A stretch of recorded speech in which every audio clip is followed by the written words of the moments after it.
Bonsoir à tous et bienvenue dans le cercle, un cercle d'idées, un cercle de regards, ceux de journalistes, d'éditorialistes, spécialistes des médias au Maroc ou ailleurs. Avec eux, chaque semaine, je prends le temps de comprendre ce qui se cache derrière le vacarme de l'actualité nationale, internationale.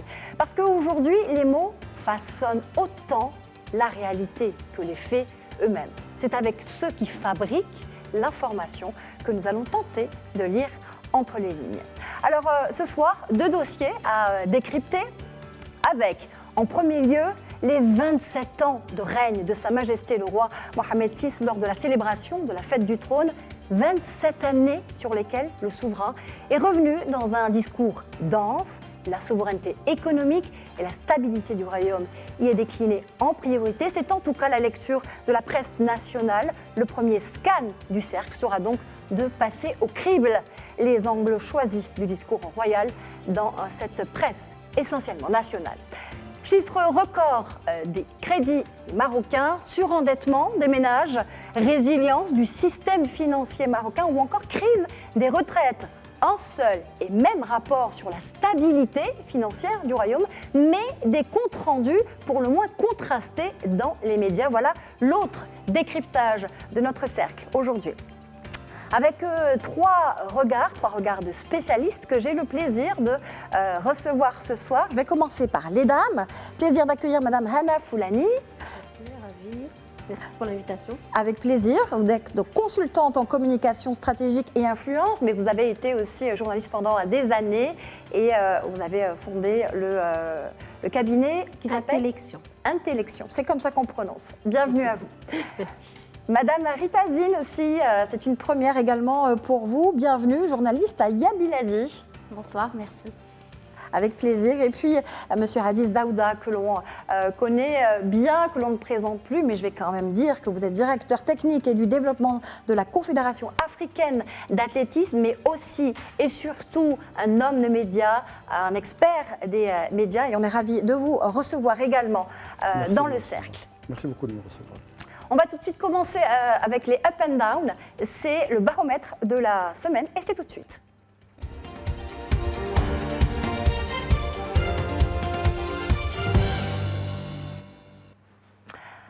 Alors le premier down, on commence avec un down, oui, parce que c'était incontournable quand même. Ça se passe pas au Maroc, ça se passe donc en Europe. Ce sont des feux historiques, que ce soit en France, que ce soit en Espagne et désormais en Grèce, en Crète plus précisément. Le soir de Belgique utilise cette expression, il met des guillemets, mais c'est véritablement les pires incendies de l'histoire. Ça a été dit par le président Macron sur place dans la région de Bordeaux, mais Pedro Sanchez a aussi parlé de centaines d'hectares qui ont été brûlés et la saison n'est pas terminée. Et le feu court aussi en Grèce. Le soir de Belgique qui choisit ces mots, des mots justes pour révéler le degré de gravité de la situation. Alors d'habitude, je ne rajoute pas un deuxième journal pour les up and down, mais là, il y a aussi Vox Europa qui parle d'une prochaine normalité, parce que c'est pour moi la vraie question qui se pose en ce qui concerne ces feux en Europe, parce qu'on est tous concernés. Qui veut commencer à réagir ? Je vais me lancer et je te rejoins parfaitement, c'est-à-dire qu'aujourd'hui, par rapport à tout ce qu'on voit, déjà on salue tout l'effort qui est fait par tous ceux qui sont en train d'affronter ce feu et d'essayer de l'arrêter, mais en tant que lecture globale, moi j'ai envie de dire à ce stade que le changement climatique aujourd'hui n'est plus une projection. Il est là, on le vit. Et c'est vraiment plus qu'une réalité, je dirais, c'est aussi une réalité économique aujourd'hui. Ce sont des régions. On n'est plus en train de parler d'un feu qui va juste concerner une partie d'une forêt ou une région en particulier. C'est complètement des villages et des villes qui sont évacuées. Donc on retient tous notre souffle. Et c'est devenu aujourd'hui quelque chose qui doit nous interpeller ici au Maroc. On doit absolument voir ça de plus près. On se pose la question, est-ce que le Maroc aujourd'hui est conscient que le risque est là, il est à nos portes. Parfois, ça se déclenche aussi chez nous, mais je pense qu'on va devoir avoir une attitude complètement différente à l'avenir, se poser la question des conséquences sur l'agriculture, sur plein de choses, hein, les assurances aussi. C'est une urgence. C'est une urgence. Est-ce qu'il faut repenser les choses ? C'est symptomatique à mon sens. C'est une urgence qui nous appelle à repenser les choses de manière urgente, mais pour gérer par anticipation et non pas par gestion de crise. Et je rejoins justement le point de vue selon lequel ça nous fait réfléchir aussi au Maroc sur les ressources humaines mobilisées pour les feux de forêt. La nature du bassin méditerranéen est ainsi, et donc c'est à l'humain de s'adapter à un moment à son environnement. Les ressources financières également mobilisées par le Maroc, mais j'aimerais parler aussi des ressources d'innovation et qui sont mobilisées par le Maroc et notamment par l'Agence nationale des eaux et forêts. C'est un modèle innovant majeur dans le monde, j'aimerais dire, parce qu'il inclut l'intelligence artificielle dans les schémas prévisionnels des feux de forêt. Et c'est là qu'on a réussi au Maroc, par exemple, à gagner en qualité de prévision des incendies à hauteur de 72%. Contre un maximum d'une 40% avec les usages conventionnels. Innovation, adaptation, Aziz Daouda. Ça interpelle aussi sur peut-être des erreurs qui ont été faites par le passé, parce que ce qui brûle aujourd'hui en Europe, ce sont des forêts plantées, généralement. De pins, essentiellement aussi. Et sur des conifères qui sont très résineux, avec beaucoup de résine et qui, à la moindre étincelle, sont inflammables.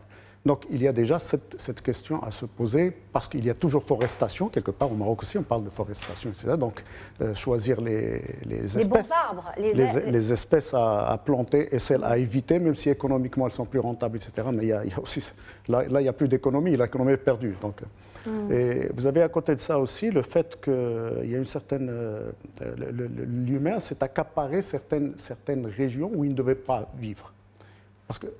Quand on voit brûler des villages, c'est des villages en pleine forêt. Tout à fait. Oui, donc pourquoi est-ce qu'on a permis justement ce genre d'installation d'humains dans des environnements comme ça, très inflammables? Et il y a également le côté criminel. Aujourd'hui en France, il y a 380 personnes qui ont été arrêtées parce que ces feux, elles peuvent être naturels, la forêt brûle naturellement par cycle. Mais la forêt aussi est inflammable et donc à la moindre étincelle, elle peut brûler. Et s'il y a 380 personnes interpellées, c'est qu'il y a possibilité parmi les 380 d'avoir des pyromanes qui ont volontairement mis le feu à la forêt. Donc tout ça interpelle sur la façon de gérer et la forêt elle-même, et l'implantation des humains, et aussi le côté criminel qui est malheureusement présent aussi. Oui, il ne faut pas oublier le côté criminel. On poursuit avec les up and down. Et là, c'est un magnifique up que je vous propose. C'est Tel Quel qui en parle, qui titre donc sur l'unanimité ouest-africaine pour le gazoduc Afrique-Atlantique CEDEAO. Et là, tous les mots comptent. Parce que c'est quand même cet ensemble ouest-africain qui pèse de son poids économique, politique sur le continent, qui signe cet accord intergouvernemental pour le gazoduc Afrique-Atlantique. Ça s'adresse à tout le continent, c'est le Maroc qui porte ce projet à bout de bras dans cette initiative atlantique qui a été lancée par Sa Majesté en 2023. Ça va être un pilier de cette politique. J'attends vos réactions. Moi, je trouve que c'est un magnifique titre et j'aime ce mot « unanimité ». Écoutez, c'est parce que ce dont on peut être fier aujourd'hui, c'est que cette idée qui était parue un peu compliquée, parce qu'à un moment donné, quand Sa Majesté avait parlé, parce que ça remonte à il y a 10 ans, lors de la visite de Sa Majesté au Nigeria, que le projet avait été annoncé, et il a fallu 10 années de travail pour arriver aujourd'hui à convaincre l'ensemble des pays riverains donc de l'Atlantique, donc les 13 pays plus les 3 autres qui sont enclavés, les convaincre que ce projet est dans l'intérêt de tous. En fait, c'est parce qu'aujourd'hui, beaucoup pensent que c'est pour transporter le gaz nigérian. Mais on oublie qu'il y a d'autres pays sur le chemin, ou le parcours de ces gazoducs qui produisent également du gaz. La Mauritanie en produit, conjointement avec le Sénégal. Il y a d'autres pays africains qui en produisent. Donc, le gazoduc ce gazoduc-là a pour spécificité, c'est que les pays qui produisent peuvent y injecter leur gaz, et ceux qui n'en produisent pas peuvent en capter. Et donc, c'est un projet fédérateur. Il a fallu convaincre d'abord les principaux intéressés, le Nigeria. Ça a pris du temps aussi, parce qu'il y a une question de calcul. C'est comme 25 milliards de dollars d'investissement. C'est lourd comme investissement. Ensuite, il a fallu convaincre aussi certains bailleurs de fonds. Bon, aujourd'hui, l'Europe y adhère. Il y a aussi une possibilité que les Américains y adhèrent également, etc. Les Émirats aussi, certains pays du Golfe. Et donc, aujourd'hui, ce projet prend forme. Mais il prend forme aussi dans un contexte international compliqué, parce qu'il y a une rivalité. Parce qu'il y a un autre gazoduc qui est proposé ailleurs, mais qui a moins d'impact sur la population, parce que c'est juste un gazoduc de transfert de gaz à partir du Nigeria vers l'Europe. Alors que là, c'est fédérateur quand même. Exactement, et ça va être la base de l'industrialisation et du développement de tous ces pays qui vont être arrosés par ce gaz.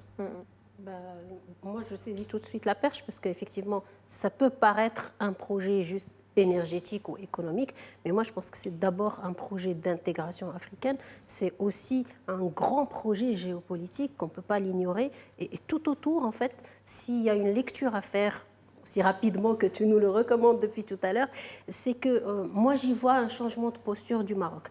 On a un Maroc qui avant essayait de commercer avec l'Afrique, on a un Maroc qui essayait d'être présent pour arranger aussi les relations diplomatiques, mais là on est sur un Maroc qui est porteur des infrastructures et porteur d'un projet fédérateur au niveau de l'Afrique. Et comme mon ami Aziz l'a dit, il y a plein de pays autour qui vont bénéficier. Il y a toute une dynamique qui va être autour de ça. Et aujourd'hui, on ne peut pas ignorer que le Maroc, c'est autre chose qu'un simple pays africain qui a le regard tourné vers l'Europe ou autre chose. Mais c'est un pilier du continent aujourd'hui. Et on est en passe de devenir un pilier incontournable aussi en termes de géopolitique et d'intégration africaine. Et d'intégration qui est basée sur cette coopération sud-sud, voilà, qui est vraiment le b.a.-ba de ce développement. Et s'il n'y a pas de développement, il n'y a pas de paix. Cette corrélation, elle est inévitable. Effectivement, et c'est là où je rejoins également le fait que l'unanimité soit le bon mot choisi, parce que ça englobe tout, ça englobe à la fois le développement, la participation à construire ce développement par la contribution réelle des États africains, donc de la coopération sud-sud, avec le Maroc au cœur de ces dynamiques-là, le Maroc qui est également un pilier de l'initiative atlantique, un pilier de la sécurité, de la stabilité régionale, notamment au Sahel et dans les pays qui n'ont pas de côte vers l'Atlantique. Et c'est donc une unanimité, on va dire, à tous les égards. Unanimité et qui reflète, moi j'ai un mot qui me vient tout de suite, c'est la conviction. Tout le monde est convaincu voilà, du bien fondé de ce projet. On va continuer. Il nous reste un up et un down, mais on va aller encore plus vite parce que là, on développe un peu plus et on a dépassé le concept. Alors, un autre up ou down, c'est vous qui allez me le dire. Au Maroc, le patron du football, Fawzi Larger, enfile son costume de premier ministrable. Voilà, le président de la Fédération royale marocaine, donc, qui a officiellement annoncé son ralliement au PAM, Parti Authenticité et Modernité. J'attends vos réactions, votre analyse rapide. C'est plus une minute, en 30 secondes. C'est un atout majeur, d'abord pour le parti qui l'a rejoint, pour solidifier les ambitions donc, du parti Authenticité et Modernité à l'approche des législatives du 23 septembre. Ça lui donne un rôle premier dans ce qui peut advenir de la composition. C'est plutôt un up pour Itazine, ça c'est clair. Gouvernementale. Alors le down serait pour moi que Fawzi Larger quitte par exemple la tête de la Fédération royale du football parce que le travail qu'il y a fait parle de lui-même et je pense que nous commençons à peine à cueillir le fruit de ce labeur-là et nous aimerions que le même esprit dynamique, fédérateur unanime, on va dire, qui a régné dans la politique de football puisse s'étendre aussi à d'autres domaines, notamment santé, éducation, etc. Pourquoi pas. Aziz Daouda. Moi, je pense que le monde va vite en besogne. Là. Alors, merci. Parce que moi, je voulais aussi cet aspect-là du monde qui s'invite comme ça dans la Exactement. campagne des législatives marocaines, qui parle d'un secret de polichinelle. Parce qu'il ne faut pas oublier que ce sont d'abord les Marocains qui vont voter en Voilà. septembre. Et qu'à la suite des résultats que personne ne peut aujourd'hui déterminer, bien évidemment, c'est les citoyens qui vont aller s'exprimer dans les urnes. Et c'est à partir de là que va être choisi le Premier ministre, qui sera une personnalité du parti qui serait classé premier selon la tradition aujourd'hui et la Constitution marocaine. C'est ce que nous vivons depuis la Constitution de 2011. Mais je pense qu'il est possible mais je pense que c'est quand même aller très vite en besogne que de titrer comme ça. Merci pour cette remarque. Hana Foulani. Moi, je suis une femme Rapidement. de wording. Donc, je pense que le monde, oui, essaye de s'immiscer, mais il a repris un certain nombre de choses, mais il se couvre aussi. Il a dit Premier ministrable, il n'a pas dit Premier ministre. Et donc, mais il manquerait plus que ça, quand même. On a déjà vu ça avant. En tout cas, moi, de mon point de vue, c'est un up pour le PAM ou mais moi, je me dis que c'est un up pour la politique au Maroc en général, de pouvoir quand même attirer ce type de profil ou confirmer ce type de profil. Je pense qu'à travers tout ça, ce qu'il faut garder, c'est cet exemple qu'on peut donner sur la voie qu'on veut avoir. C'est-à-dire qu'aujourd'hui, il n'est pas uniquement porteur de la fédération, il est porteur d'un projet national. C'est ce qui fait que les gens vont un peu vite en besogne. Mais on oublie souvent, on garde le ballon pour Fawzi, et on oublie que c'est un homme du budget, c'est un homme des finances, c'est un homme de réalisation et d'objectifs. Et je pense que s'il y a un message à garder en termes de up par rapport à ça, à la veille aussi de la campagne électorale et tout ce qui va venir, puisqu'on est aujourd'hui en plein préparatif, c'est que si on arrive aujourd'hui à avoir au moins une ou deux personnalités comme ça dans la course, c'est le Maroc qui gagne. Ah oui, parce que c'est un personnage qui rayonne au-delà des frontières. Vous avez été très longue, Hana Foulani, pour ce up, mais je vous pardonne. Dernier up. Les Lionnes de l'Atlas, dans la CAN féminine, qui domine l'Algérie. C'est pas moi qui le dis, c'est le journal L'Équipe. Donc ne me faites pas dire ce que j'ai dit. Domine l'Algérie. C'était un match un peu compliqué, paraît-il. Je ne l'ai pas vu. J'ai demandé à mes confrères du desk sportif. C'était compliqué. Elle termine sur 1-0 face à l'Algérie. À 6 minutes de la fin. Voilà, à 6 minutes de la fin. Merci pour ce détail. Un dernier up que je voulais souligner. Elles écrivent, elles aussi, leur histoire, les Lionnes de l'Atlas, Aziz. Avec cette victoire contre l'Algérie, elle se qualifie déjà en quart de finale, mais elle a été difficile, cette victoire. Et l'équipe a été méconnaissable. Il faut aussi être objectif quand ceux qui ont vu le match comme moi n'ont pas été satisfaits du rendu de cette équipe, parce qu'on la voyait supérieure à l'équipe d'Algérie. Or, elle a peiné justement à inscrire des buts. Il y a eu 2 ou 3 tirs. C'était sans Rizlan Chibek, je crois, non? Sans Chibek, mais... moi, je ne les défends pas. Il y a quelque chose qui n'a pas marché. C'est-à-dire par rapport à la prestation contre le Kenya, cette équipe était méconnaissable. Heureusement qu'elle a gagné. Oui, parce que Kenya, c'était 4-0. 4-0. C'était 4-0. Mais c'était une autre façon de jouer, c'était une autre équipe, carrément. Rita, vous avez des choses à dire sur, je suis du même avis, effectivement, parce que le match était difficile à jouer pour un 11 national qui était très différent de sa prestation face au Kenya. Et il était difficile à regarder aussi parce que ce n'était pas vraiment un match spectacle. On voit les tentatives de Msaoudi, on voit les tentatives de ses coéquipières et on veut qu'elle marque en fait parce que elle le veut et nous aussi. Donc cela nous qualifie de facto au prochain tour. Mais nous espérons bien sûr voir une équipe qui reprendrait, on va dire, du poil de la bête. Hana, vous avez 15 secondes. Je vais me rattraper, 15. donc 15 secondes. Pas plus. Je vais dire, elles ont fait le job et Dima Maghreb. Merci pour cette concise. Alors, c'est le scan. Vous avez été tellement rapide que vous m'avez perturbé. À chaque fois. C'est l'heure du scan tout de suite.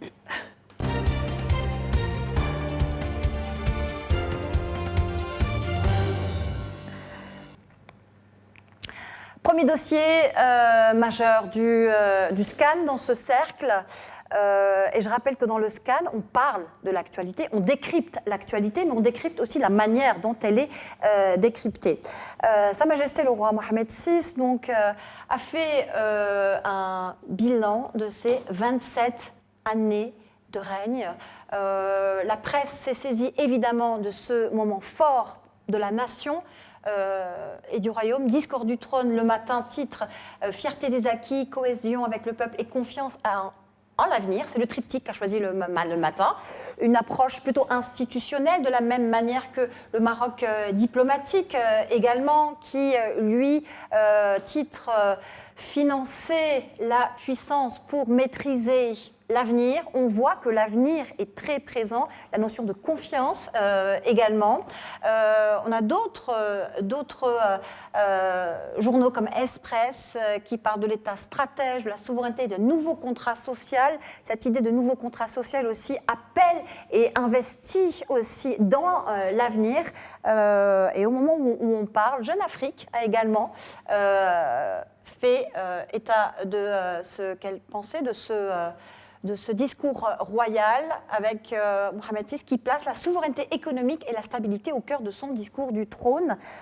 Première analyse, premier aspect sur ce discours dans lequel moi j'ai retenu une idée majeure qui est celle que tous ces acquis, toutes ces réalisations transcendent les mandats gouvernementaux et parlementaires. Pour moi, c'est la base de tout. Je vous laisse décrypter ce qui vous semble le plus pertinent. Vas-y. Si vous voulez. Tu es en minorité, donc. Je suis minoritaire, sinon merci beaucoup de m'accorder cet avantage. Non, en fait, pour moi, dans l'ensemble du discours, c'était tout d'abord un discours bilan, où Sa Majesté n'est pas revenue sur les chiffres. Il a cité quelque chose, il a cité l'industrie automobile, mais il n'est pas revenu sur les chiffres. Or, les chiffres sont éloquents. Vous savez, le PIB par habitant du royaume a quasiment triplé durant le règne de Sa Majesté. Le PIB national est passé de 42 milliards, enfin, une quarantaine de milliards de dollars à plus de 170 milliards de dollars. Donc, si vous voulez, pour ne citer que quelques chiffres, c'est que Sa Majesté ne s'est pas donné la peine de revenir sur les chiffres parce qu'ils sont éloquents. Tout le monde peut y accéder. Les chiffres parlent d'eux-mêmes. Ils parlent d'eux-mêmes. Alors, mais il a construit justement sur ce bilan positif, il a montré qu'il y avait beaucoup de confiance, que lui-même avait de la confiance dans l'avenir. Et en même temps, il s'est arrêté sur ce qui devrait marcher mieux. Il a parlé du financement des entreprises, etc. Parce qu'effectivement, il y a quelque chose à améliorer dans ça. En fait, donc il y a le bilan très positif, mais il y a aussi beaucoup d'optimisme pour l'avenir et de confiance. Et je pense que c'est un discours, pas bilan, mais un discours qui nous projette sur la phase à venir avec beaucoup d'espoir d'un autre Maroc, d'une autre dimension, encore plus grand, encore plus puissant économiquement que ce qu'il est. Aujourd'hui, on est le premier pays industriel d'Afrique. Ça n'est pas pour perdre ce positionnement de leader l'année prochaine. Probablement qu'on va crescendo, confirmer et consolider cet acquis très important. Non pas qu'on ne veut pas que les autres pays africains soient industrialisés, mais nous-mêmes, on devrait s'industrialiser encore davantage. Quand on voit tous les IDE, les capitaux qui déferlent sur le Maroc, parce qu'il n'y a pas un jour où on n'entend pas parler d'un nouveau projet et de méga-projets. Donc tout ça est très positif, mais Sa Majesté parle aussi des problèmes de la disparité qu'il y a entre les régions et que... L'équité territoriale... Ce n'est pas une question d'équité. Pour moi, c'est juste une question économique.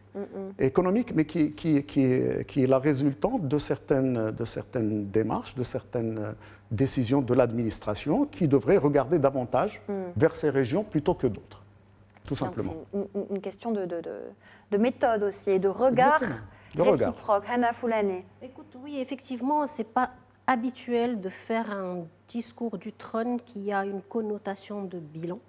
Je pense que généralement on s'arrête sur un fait ou deux marquants de l'année, mais là on sait très bien quelle est la place d'un discours du trône dans une phase et par rapport à un certain nombre d'éléments et de facteurs liés au contexte. On a un contexte économique, on a un contexte politique, on a un contexte géopolitique particulier. On est tous, enfin tous les pays, que ce soit dans la région ou partout dans le monde, on est en train de subir aussi un contexte et une conjoncture qui est très volatile. On est face à beaucoup d'incertains.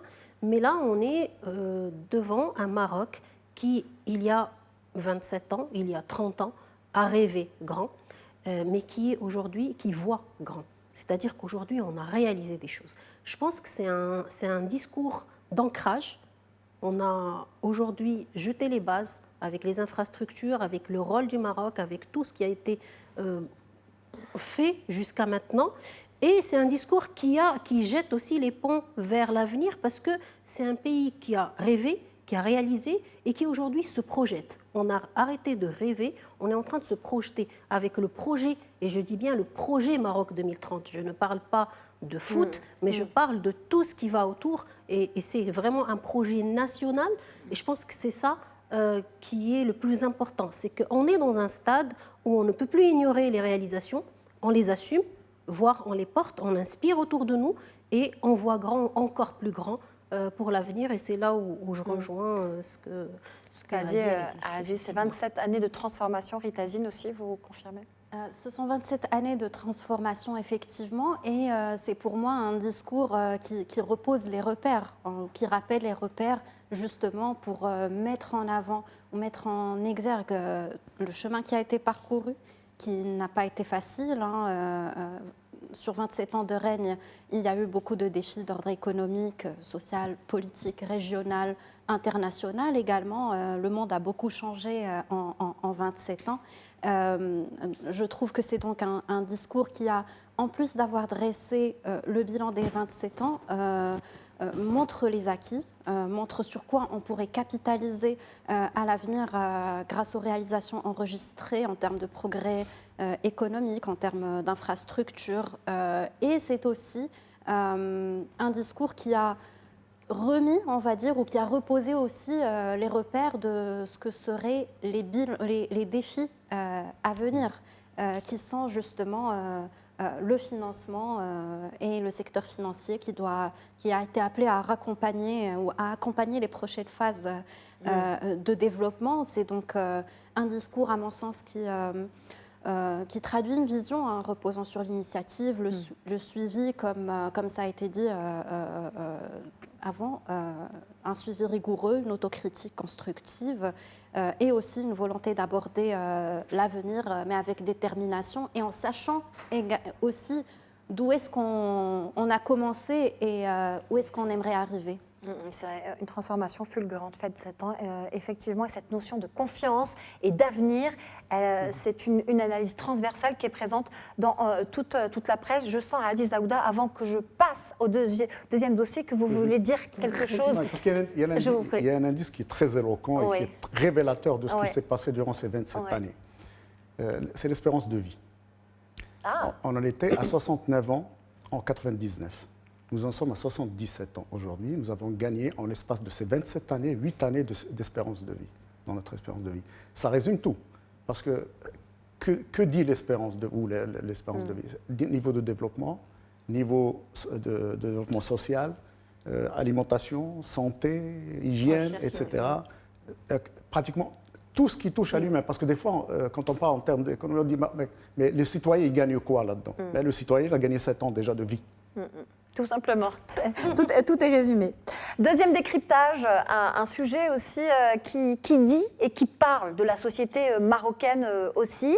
Alors, c'est le rapport qui a été présenté par Banque El Maghreb et la CAPS, qui est l'autorité de contrôle des assurances et de la prévoyance sociale, et de l'AMMC, l'autorité marocaine du marché des capitaux. Je souligne et je dis que c'est la première fois qu'un rapport sur la stabilité financière marocaine est présenté dans le cadre d'une conférence de presse. Ça a fait l'objet d'une conférence de presse.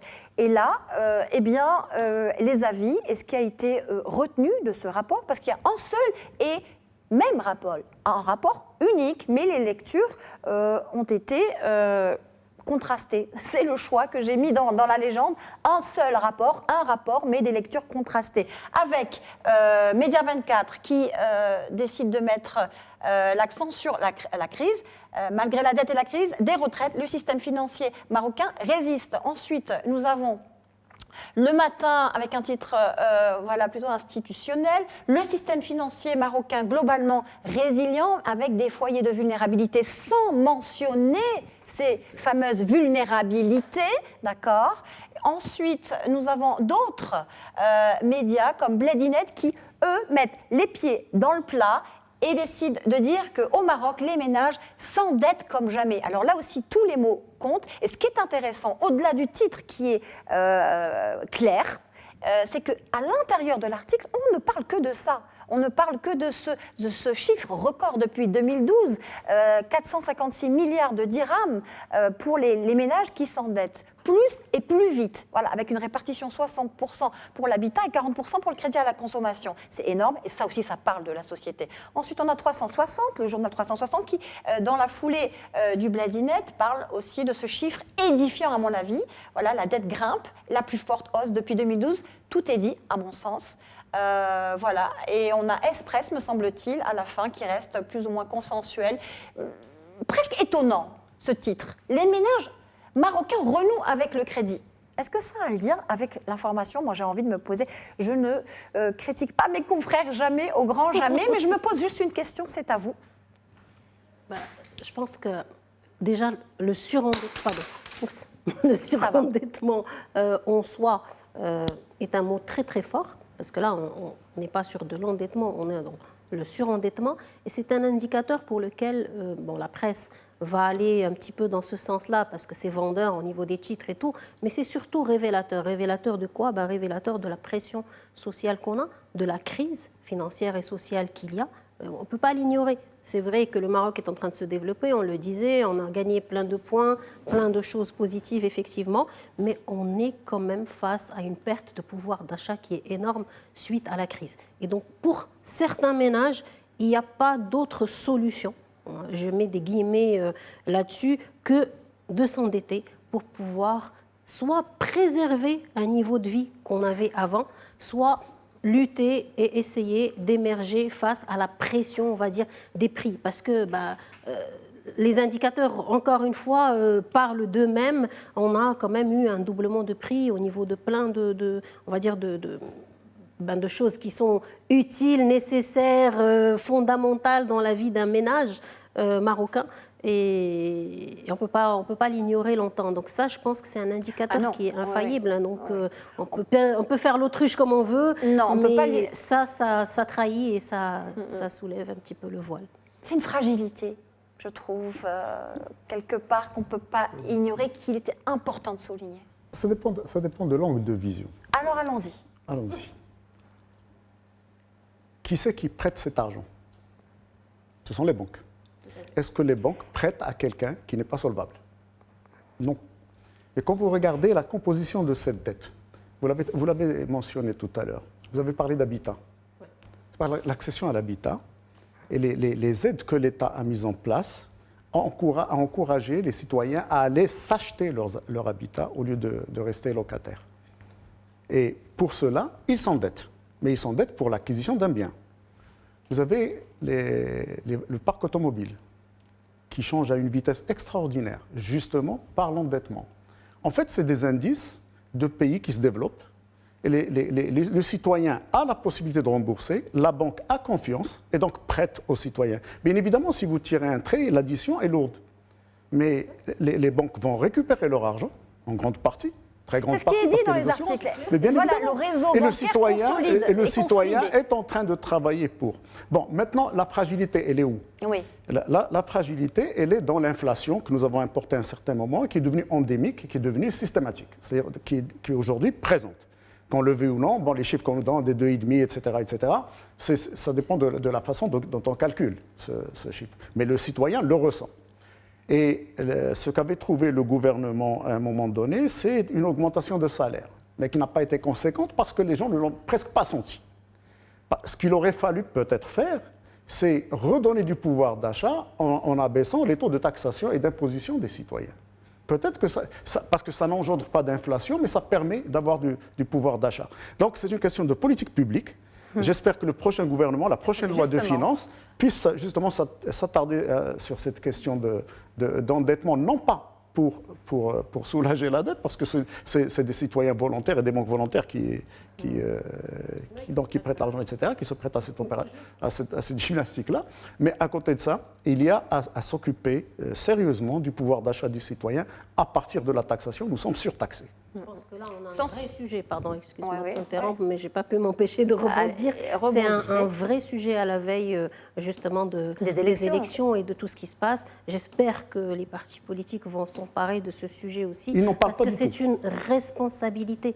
C'est une responsabilité que ce soit pour le système financier marocain, et on le retrouve aussi dans le discours de la fête du trône, on le retrouve. Le roi met le système financier devant ses responsabilités. Et je pense que c'est très très important aujourd'hui que ces deux intervenants-là puissent jouer pleinement leur rôle social. Jouer pleinement son rôle social, responsabilité, confiance et baisser les taux de taxation. Voilà ce que je retiens.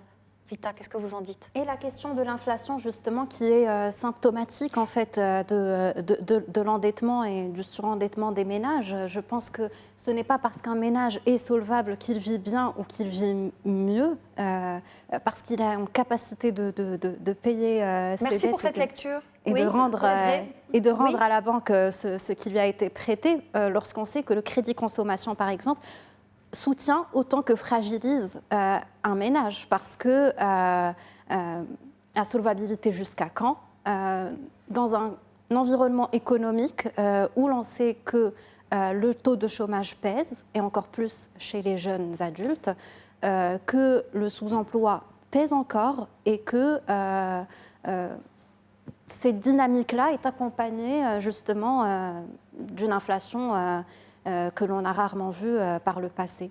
Et je rejoins également le point de Hana qui lie cette question-là plus globalement au discours royal, parce qu'il a parlé des agences financières et il a parlé aussi de la question d'autosuffisance. Alors il a abordé l'autosuffisance par rapport à la stratégie prioritaire du développement industriel, mais qui dit développement industriel dit également développement humain.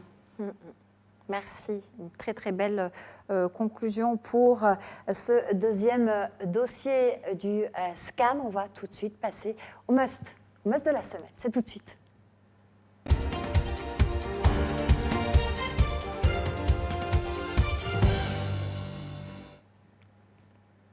Alors, les musts de la semaine, c'est quoi? C'est ce qu'il ne fallait absolument pas rater, selon vous, selon moi, selon Aziz Daouda, selon Rita Zine ou selon Hana Foulani.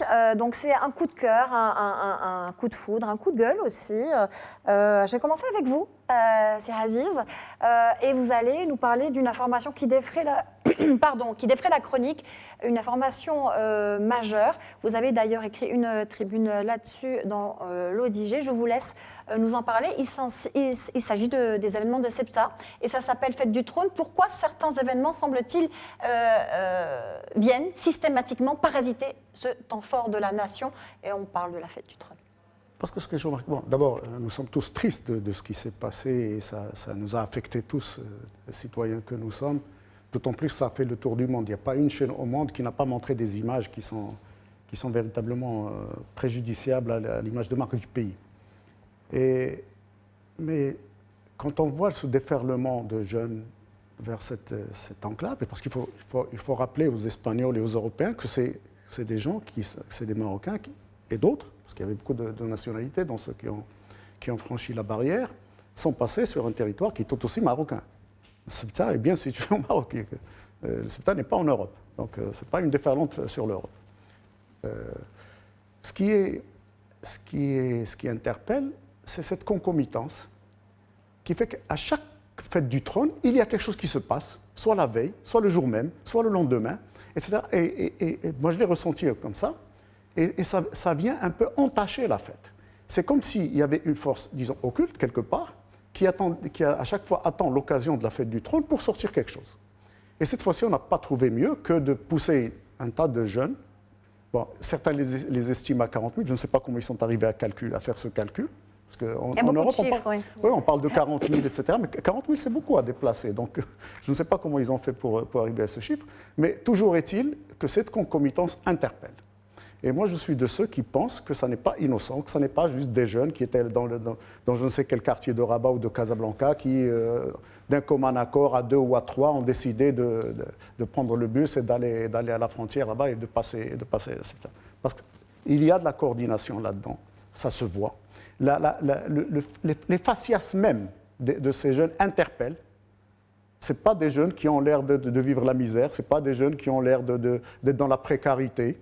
Ils ont l'air plutôt bien portants, bien coiffés, c'est des jeunes tels qu'on les voit dans les rues du Maroc, qui se retrouvent en nombre à franchir cette frontière qui ne devrait plus être. Et ce qui interpelle, c'est le temps choisi, ce moment choisi, cette concomitance. Pour moi, elle n'est pas innocente. Voilà, donc c'est un timing effectivement qui pose question, comme je l'ai mis dans la légende. Merci Aziz pour ce must. Merci de m'avoir donné cette occasion. C'était important d'en parler.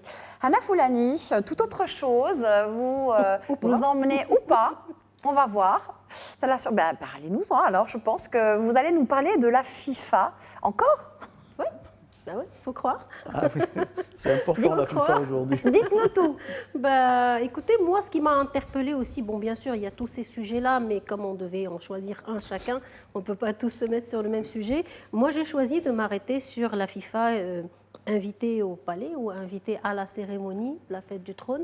Effectivement, il y a un certain nombre de faits marquants autour de la fête du trône, mais j'ai trouvé la symbolique de la mise en avant du foot et de tout ce que ça représente. En tout cas, pour moi, je m'arrête sur cette image-là qu'on a vue de la FIFA, d'Infantino en train de faire ses déclarations. Est-ce que vous voulez qu'on écoute ? On peut écouter rapidement ? Si vous voulez, oui. Pour moi, aujourd'hui, c'est un véritable honneur et un grand plaisir d'être ici pour cette fête du trône, pour célébrer ce grand pays qui est le Royaume du Maroc, Sa Majesté, le roi, que Dieu le bénisse, et tout son peuple. Quand je viens au Maroc, je suis chez moi, je suis à la maison. En plus, on vient d'organiser une magnifique Coupe du Monde aux États-Unis, au Canada et au Mexique. Et on sait que la prochaine Coupe du Monde, la Coupe du Monde du centenaire, sera ici, au Maroc aussi. Et donc, je suis d'autant plus chez moi et à la maison parce que je sais que tous les Marocains sont des fans de football, des gens qui aiment célébrer en joie, en plaisir leur équipe nationale, mais aussi qui vont accueillir le monde pour la Coupe du Monde de 2030 qui va être la plus belle, évidemment, de l'histoire. Elle ne peut être que la plus belle parce qu'on est dans le plus beau pays ici au Maroc. Donc, Dima Maghreb, toujours vive le Maroc et merci de pouvoir être ici.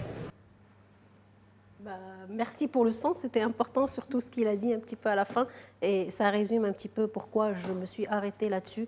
Pour moi, cette déclaration est le vrai coup d'envoi du projet de la Coupe du Monde aujourd'hui et que ce coup d'envoi soit donné de cette fête du trône, je trouve la symbolique assez forte. Ça méritait quand même qu'on s'arrête dessus malgré le contexte, malgré le fait qu'il y a des choses qui se passent tout autour. Mais j'ai envie de dire, pour peut-être boucler la boucle aussi et faire le cercle, pour rejoindre un petit peu ton émission, c'est de dire que restons focus sur une grosse locomotive économique et sociale qui peut régler beaucoup de problèmes si on dépasse le cadre du ballon et on voit tout autour. C'est-à-dire que la vérité, parfois, est ailleurs, n'est-ce pas ? Merci, Hana. Rita, vous allez nous parler de l'Odyssée, un magnifique film qui est au box-office, top star du box-office en ce moment, au Maroc et ailleurs. Un film dont certaines scènes ont été tournées ici, au Maroc. Au Maroc, et des scènes majeures d'ailleurs, puisque le film s'ouvre bien sûr sur le cheval qu'on saura par la suite être le cheval de Troie. Et il se trouve que cette scène-là a été filmée au Maroc, sur la plage d'Essaouira. Et donc, en plus d'être une odyssée, on va dire, philosophique et cinématographique, je dirais que c'est une odyssée qui appelle au voyage, parce qu'après Saouira, on découvre également les très belles dunes blanches de Dakhla dans ce film aussi, et où des scènes majeures aussi ont été filmées.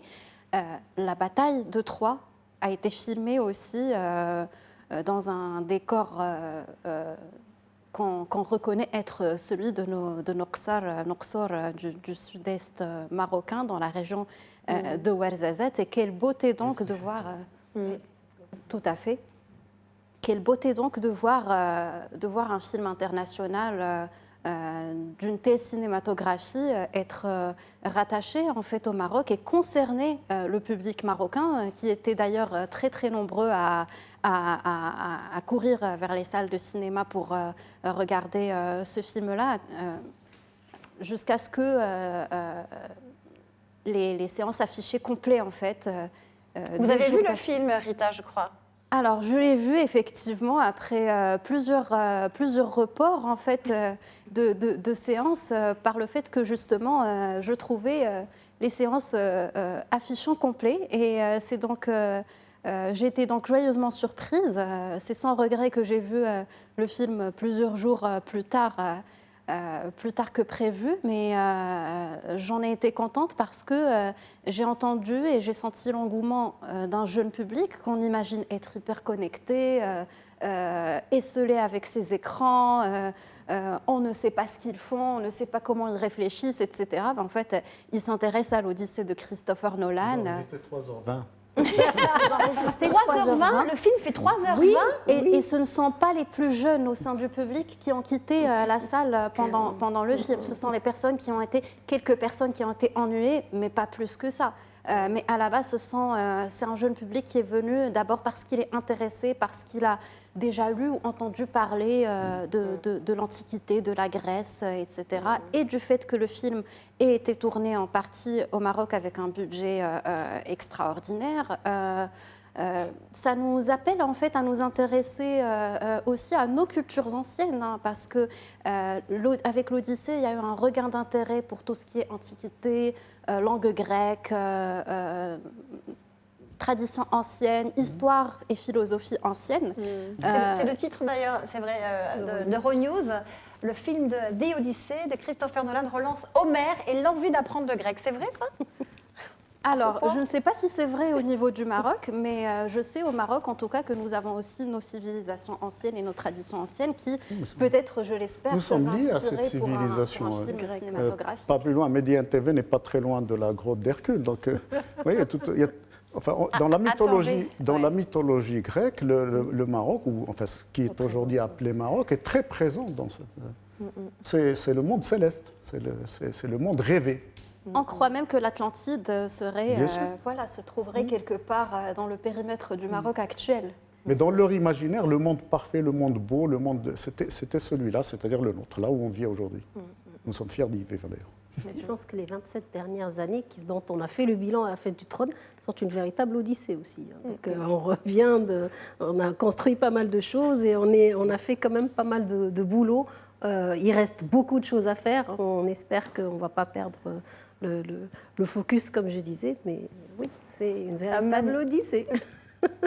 Une véritable odyssée, comme ça, la boucle est bouclée. Vous vouliez peut-être rajouter quelque chose sur ce très beau must sur lequel on termine, Rita Zine? Alors, j'allais simplement souligner qu'on est en fait aligné sur la tendance mondiale par rapport à l'engouement sur ce film, parce qu'il est à l'affiche au Maroc depuis 3 semaines, comme ailleurs dans le monde. Et donc, on est logé exactement à la même enseigne que d'autres pays où la culture cinématographique, on va dire, est plus répandue. Voilà, et merci à Euronews aussi de faire rayonner. Et ce film est aussi cette terre de cinéma qu'est aussi le Maroc. 1,2 milliard de dollars de recettes cette année dans le cinéma. C'est important le cinéma marocain. C'est pas mal quand même. Quelle odyssée! Merci infiniment à vous trois, vraiment, d'avoir été dans ce cercle, le dernier cercle de la saison. Ce cercle revient donc à la saison prochaine. Merci à Hana Foulani, pour qui c'était une première. Je rappelle que vous êtes consultante en communication stratégique et influence, et aussi journaliste un jour, journaliste toujours. Ouais, maman de journaliste aussi. C'était un plaisir. Merci Aziz C'est moi qui vous Daouda remercie. d'avoir été avec nous, directeur technique et du développement de la Confédération africaine d'athlétisme et aussi homme de médias. Merci vraiment d'avoir été avec nous, Rita Aziz. C'était un plaisir également, une Plaisir première partagé. pour vous également. Merci. Journaliste à yabiladi.com. Et merci à vous de nous suivre si fidèles à chaque fois dans ce cercle. Je vous souhaite de très très belles vacances. Continuez à lire la presse, à vous intéresser à cette actualité. Et nous, on se donne rendez-vous début septembre pour un nouveau cercle qui s'intéressera toujours à l'actualité, mais aussi et surtout à la manière dont elle est traitée. Merci, belles vacances.